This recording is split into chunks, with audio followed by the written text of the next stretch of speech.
Hey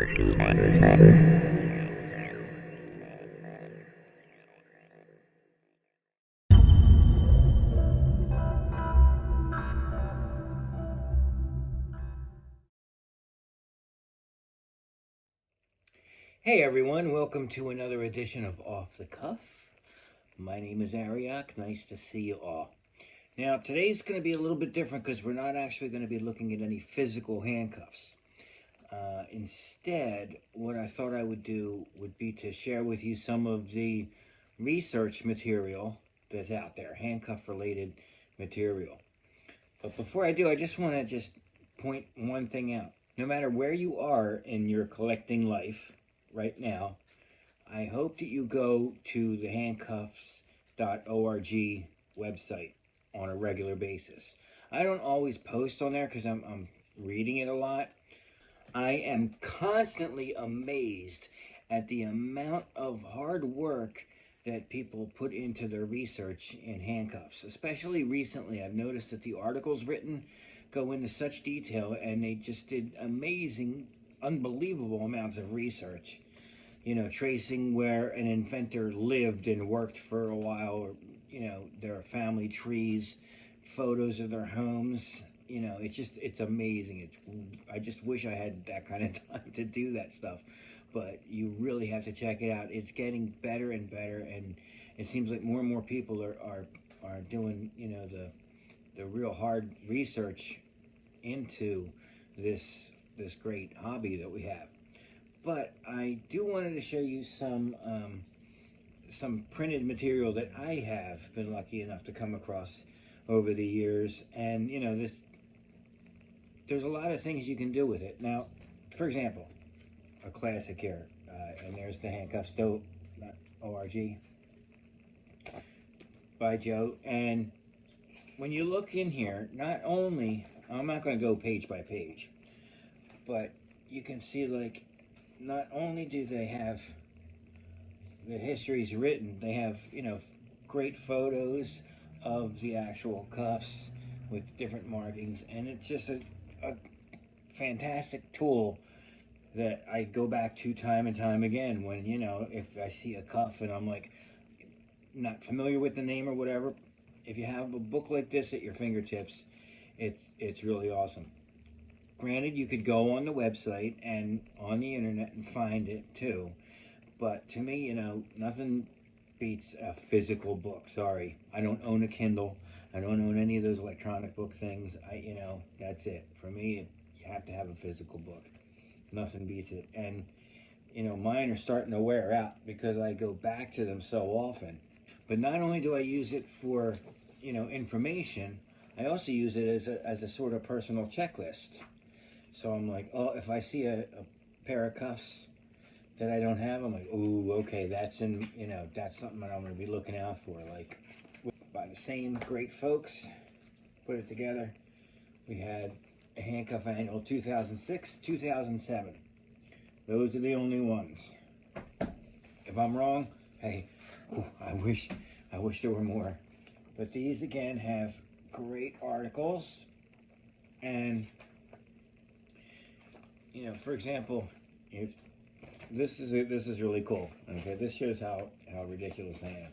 This is a great article on bean cuffs by Gordon Glough, and just because he had this picture in there with all of these different bean cuffs, there's 1, 2, 4, 5, 6. There's 8 pairs of bean cuffs in here.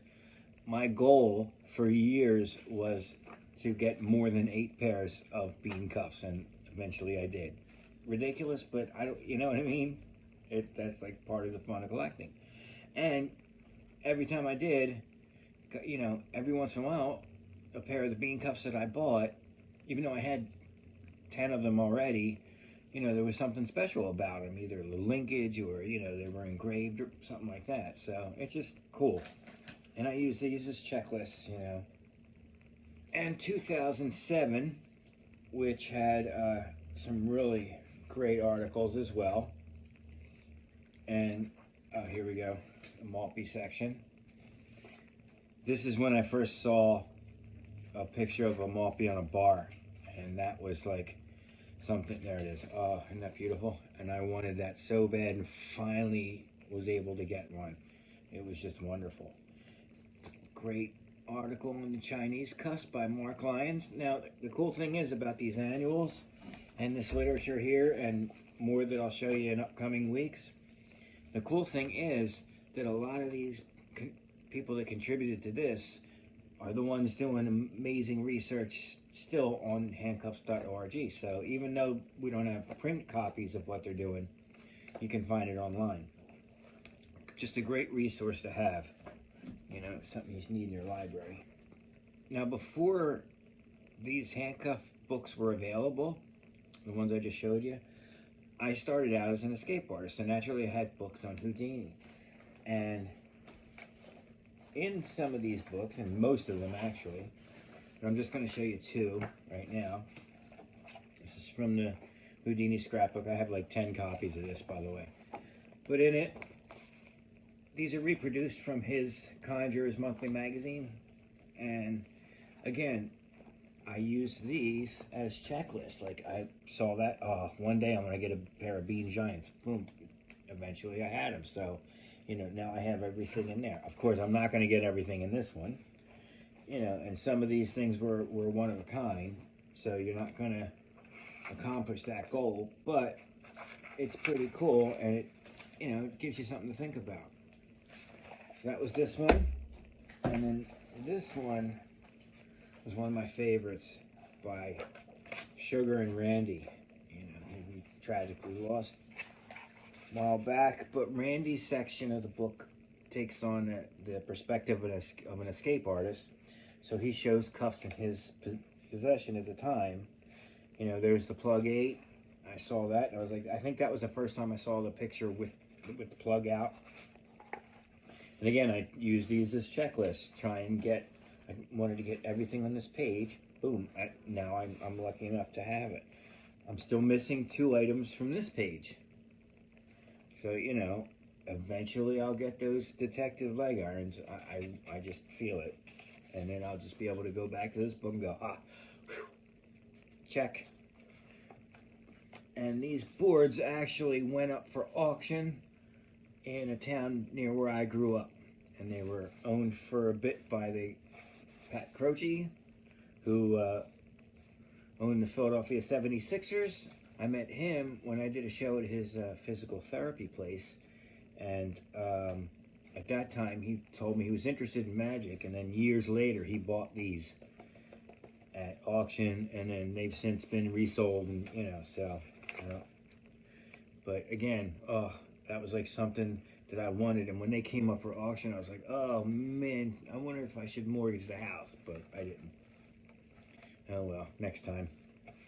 So that's just a little bit of the literature out there, dealing with handcuffs and such. Okay, now I fully understand that some of these books are no longer in print, no longer available, but others are, and you never know. You might find one come up on, you know, an auction, or might be lucky enough to have a person have 2 copies or whatever and be willing to part with one. But I can't stress enough how much pleasure I get from reading and rereading these books, because the further you get into collecting, the more things start to make sense, and the more you understand, like, you know, you actually have the piece in your hand and you've been reading about it and its function and the way it works for a long time.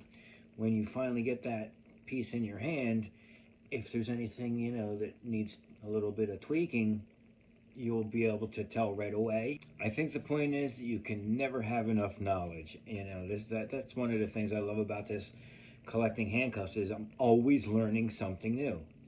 Every single day you can wake up, go on, you know, the forum, talk to another collector, and go on a website, whatever, and you can learn something that you didn't know the day before. And to me, that's pretty cool.